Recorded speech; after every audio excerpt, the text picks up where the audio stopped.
Como o assinante já deve ter visto por aí, a JBS anunciou que encerrou o primeiro trimestre de 2024 da seguinte forma: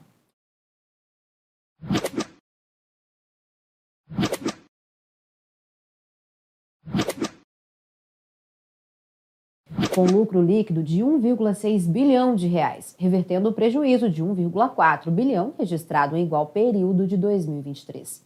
Na mesma comparação, o lucro antes de juros, impostos, depreciação e amortização, o EBITDA ajustado, cresceu 197,3% para 6,4 bilhões de reais.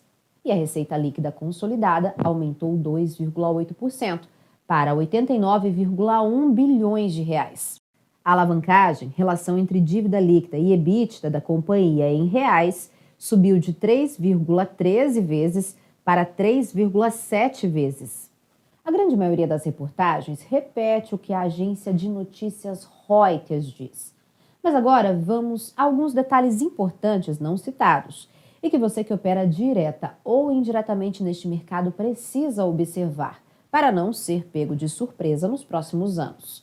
Já vamos destacar que das unidades de negócios da companhia, a JBS Beef North America, de onde vem a maior presença da JBS no setor de carne bovina, continua pressionada pelo ciclo desfavorável da pecuária nos Estados Unidos, onde a oferta de gado gordo segue muito baixa e por anos.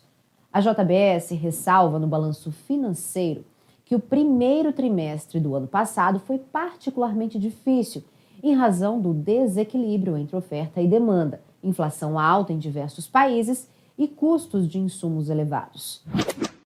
Vale realçar que neste ano, os negócios de aves e suínos no Brasil e nos Estados Unidos estão em geral sendo beneficiados pela queda de custos com grãos, que barateia a alimentação dos animais, diz o frigorífico.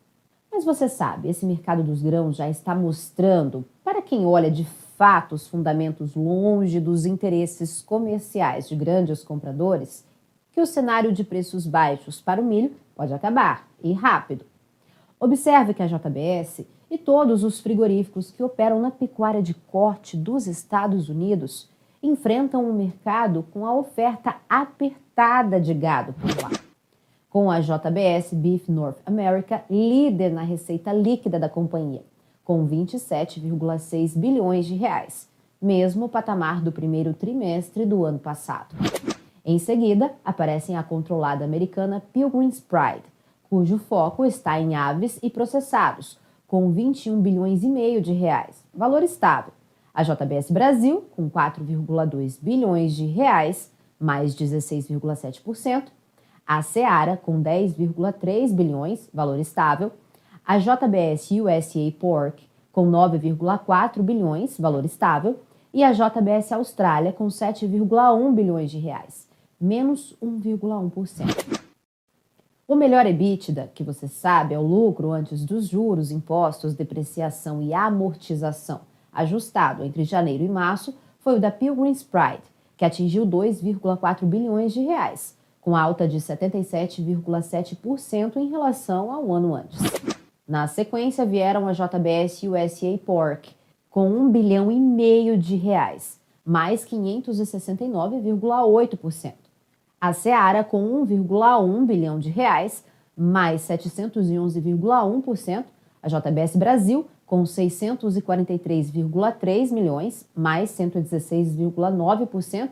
E JBS Austrália, com 614 milhões de reais, revertendo o resultado negativo de 17,7 milhões de reais no primeiro trimestre de 2023.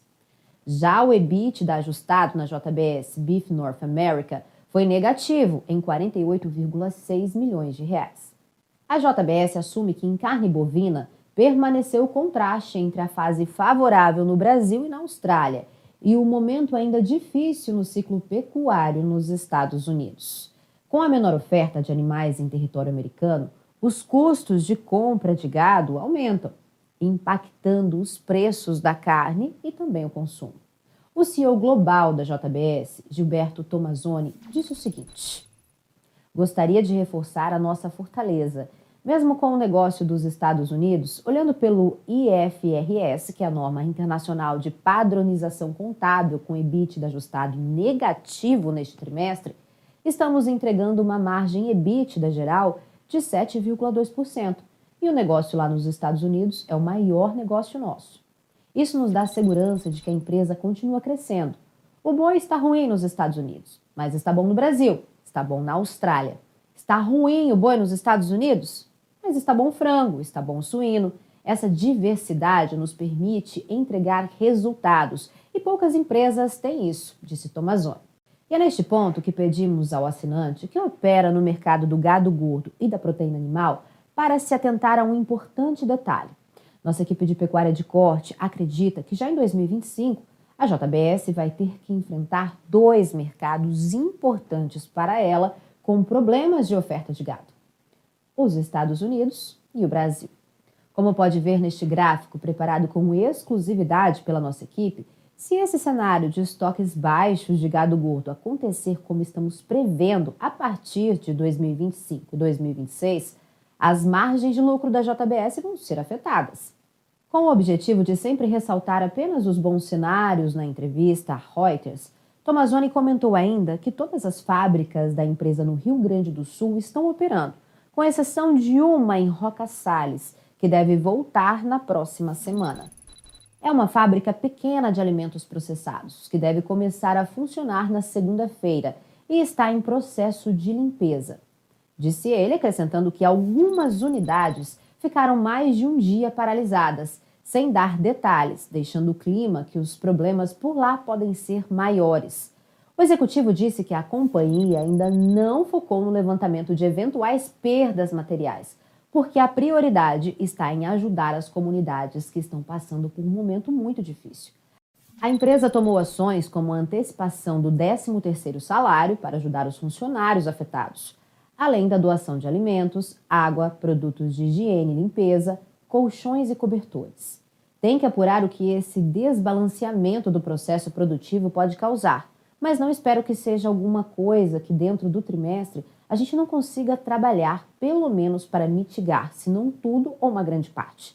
O executivo disse não ver um impacto maior na safra brasileira como o efeito das enchentes no Rio Grande do Sul, e ressaltou que a colheita gaúcha havia sido feita em grande parte antes das chuvas.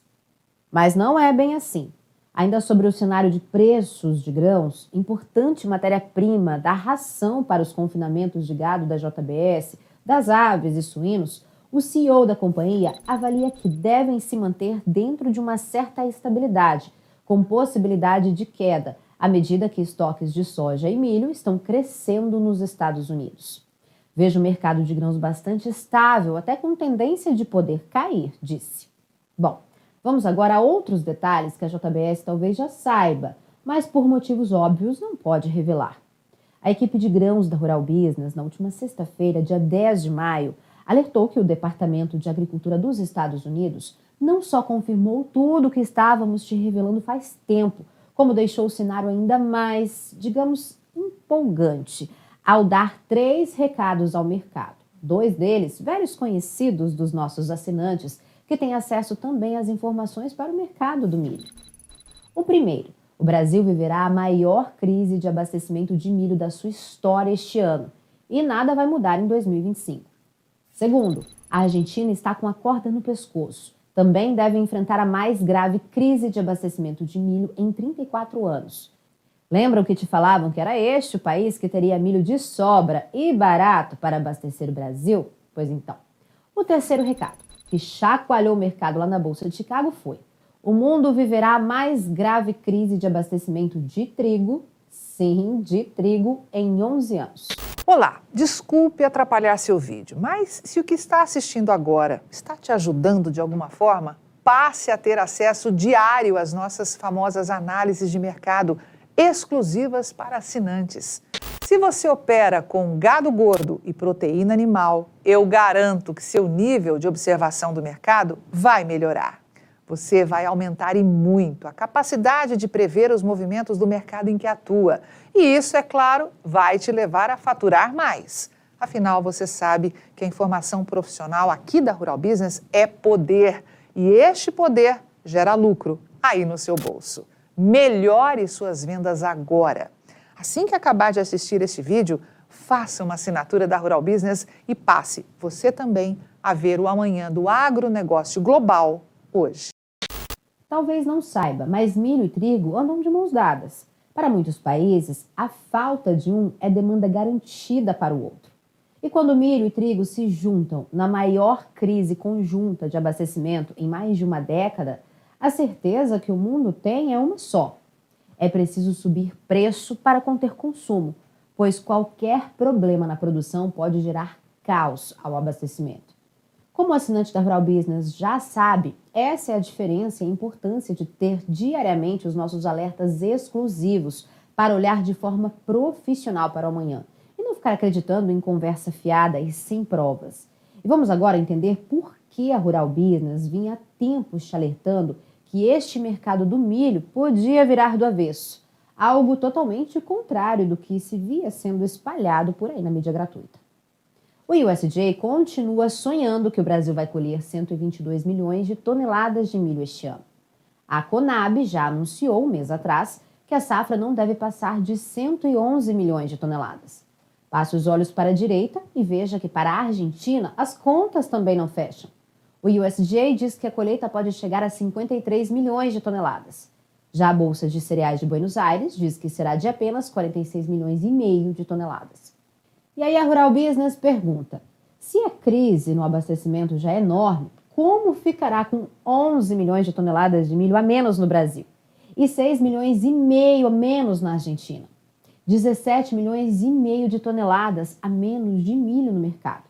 Fora isso, meu amigo, temos uma situação caótica no Rio Grande do Sul, onde muito milho, ninguém consegue saber quanto, foi destruído pela água, seja nos campos, sem sequer ter sido colhido, seja em armazéns e indústrias.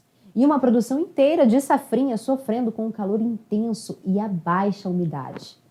Entenda, os grandes consumidores de grãos sempre sonham com cenários de oferta abundante e preços baixos.